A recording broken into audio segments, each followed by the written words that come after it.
Hello man, अस्सलाम वालेकुम। कैसे हैं आप सब? जैसे कि आपको पता है कि कुछ अर्सा पहले ही इस साल का बजट पेश किया गया था और उस बजट में काफ़ी सारे टैक्सेस को ख़त्म किया गया है जो कि गाड़ियों और मोटरसाइकिलों पर लगाए गए थे। लेकिन हम मोटरसाइकिल्स की बात करेंगे।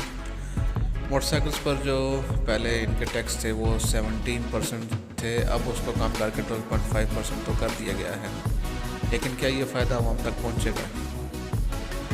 इस फ़ायदे को आवाम तक पहुँचाने के लिए अभी बजट को पार्लियामेंट से मंजूर होना बाकी है। जब वो पार्लियामेंट से मंजूर होगा उसके बाद ये बजट जो है इम्प्लीमेंट होगा।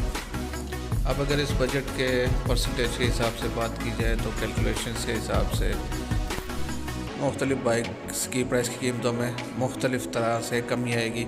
यानी आपको 5,000 रुपये से लेकर 15,000 रुपये तक का प्राइस डिफरेंस इनमें देखने को मिलेगा।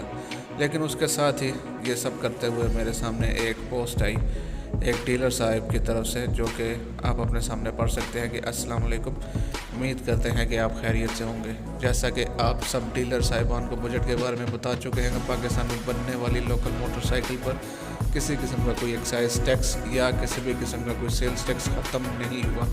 लिहाजा इसकी वजह से मोटरसाइकिलों की कीमत में कोई कमी वाक़या नहीं होगी। अलबत्ता खुदा न खासा खाम माल की कीमत बढ़ी तो मजबूरन कीमत मज़ीद बढ़ सकती है। तो ये जो आप अपने सामने देख रहे हैं, इस पोस्ट को फेसबुक पर शेयर किया गया था और इस पोस्ट पर आप जैसे कि पढ़ रहे हैं कि पाकिस्तान में बनने वाले मोटरसाइकिल्स, यानी कि पाकिस्तान में बनने वाले मोटरसाइकिल्स जैसे कि होंडा के 70 125 या 70, उसके अलावा यूनिक के रोड प्रिंस वगैरह, इन सब मोटरसाइकिल्स की कीमत में कोई कमी वाक़या नहीं होगी, क्योंकि ये सब पाकिस्तानी लोकल असेंबल्ड बाइक्स हैं। जो कमी की गई है वो बाहर से जो मॉडल्स इंपोर्ट होते हैं उन पर कमी की गई है। और साथ में ये भी बताया गया है कि अगर माल की कीमत बढ़ी तो मोटरसाइकिल की कीमत में भी इजाफा होगा। अब जो मोटरसाइकिल की कीमतों में कमी होगी या नहीं, ये तो आने वाले वक्त में ही बताया जाएगा। लेकिन डीलर हज़रात तो अभी से इस चीज़ को मना कर रहे हैं। और बाइक से आने वाले मोटरसाइकिलों से मुराद जैसे कि होंडा का CB 150F है या सुजुकी का जिक्सर 150 है या होंडा का CB 250F है, इन बाइक्स की कीमतों में कमी ज़रूर देखने में आएगी। इसके साथ ही अगर गाड़ियों की बात करें तो गाड़ियों पर भी जो GST टैक्स और FED टैक्स ख़त्म किया था, उन पर भी 800 सीसी से कम गाड़ियां जो हैं वो पाकिस्तान में, जैसे कि आप इसमें पढ़ रहे हैं कि सुजुकी की आल्टो 660 है, जिसमें सुजुकी का बोलान है, रावी पिकअप है, यूनाइटेड ब्रावो, रोड प्रिंसिपल, यही गाड़ियां हैं जिनकी कीमतों में कमी आएगी।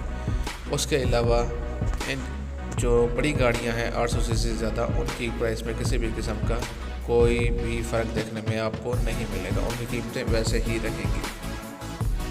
लेकिन क्योंकि हम बाइक्स के बारे में बात कर रहे हैं तो बाइक्स पर अब मज़ीद यही बात कर सकते हैं कि डीलर हज़रात तो अभी से यही कह रहे हैं। हालांकि तमाम बाइक्स पाकिस्तान में ही असेंबल्ड होते हैं और इनका माल भी पाकिस्तान में ही तैयार होता है, लेकिन डॉलर की कीमत बढ़ते साथ ही बाइक्स की कीमतों में इजाफा ज़रूर कर दिया जाता है। और डॉलर की कीमत कम होने के बाद इन बाइक्स की कीमतों में कभी आज तक कोई कमी देखने में वाक़या नहीं हुई। एग्ज़ाम्पल आप देख सकते हैं जैसे कि होंडा के 125 मोटरसाइकिल की कीमत इस वक्त 1,39,900 रुपये, यानी 1,40,000 रुपया ही आप कह लें। तो 125 के लिए 1,40,000 रुपया देना अब तो बहुत बड़ी बेवकूफ़ी होगी। इसके अलावा गवर्नमेंट ने बाइक्स के रजिस्ट्रेशन में भी कुछ कमी की है। जैसा कि आप पढ़ सकते हैं कि 70 सीसी में 1,000 रुपये, 100 सीसी की कीमत 1,500 रुपये, 125 की 2,000 और 150 की 2,500 रुपये रजिस्ट्रेशन फ़ीस अब कर दी गई है और ये भी अब से लागू होगी। बाकी अगर देखा जाए तो कंपनीज़ ने शायद डीलर्स को ही आगे किया है कि वही ये बात करें, आवाम तक पहुंचाएं कि बाइक्स की कीमतों में कोई कमी नहीं होगी। डीलर्स हज़रात को ही आगे लाया गया है। कंपनीज़ ने ख़ुद अपनी तरफ से अभी तक कोई भी बयान इस बारे में नहीं दिया और ये जब बजट इम्प्लीमेंट होगा तभी फाइनलाइज करके कुछ पता चलेगा कि वाकई बाइक्स की कीमतों में कुछ कमी आएगी या आने वाले दिनों में ये बाइक्स जो हैं मज़ीद महंगी होती चली जाएंगी। क्योंकि अभी अगर इन बाइक्स की कीमतों को देखें तो बहुत ही ज़्यादा इजाफा हो चुका है। उम्मीद तो यही है कि गवर्नमेंट अब इन चीज़ों पर नज़र रखे और इनकी कीमतों में कमी लाने के लिए कोई एक इदारा ऐसा बनाए जो कि बाइक्स की कम से कम कीमतों पर कमी में इम्प्लीमेंट जो है वो कर सके। क्योंकि पाकिस्तान में जो ज़्यादातर लोग हैं वो बाइक्स के ही यूज़र हैं, और बाइक्स इतनी महंगी हो जाना ये अब बहुत ही फ़िक्र की बात है। और अब हमें क्या करना चाहिए? यूज़ बाइक की कीमतें भी इन न्यू बाइक्स के साथ ही बढ़ती चली जाती हैं। अब बस देखना यही है कि ये जो फ़ायदा बताया गया है ये आवाम तक पहुंचता है या नहीं। फ़िलहाल के लिए यही था। आप लोगों का क्या कहना है इस बारे में नीचे कमेंट ज़रूर कीजिएगा। इसके साथ ही मुझे इजाज़त दीजिए। अपना ख्याल रखिएगा।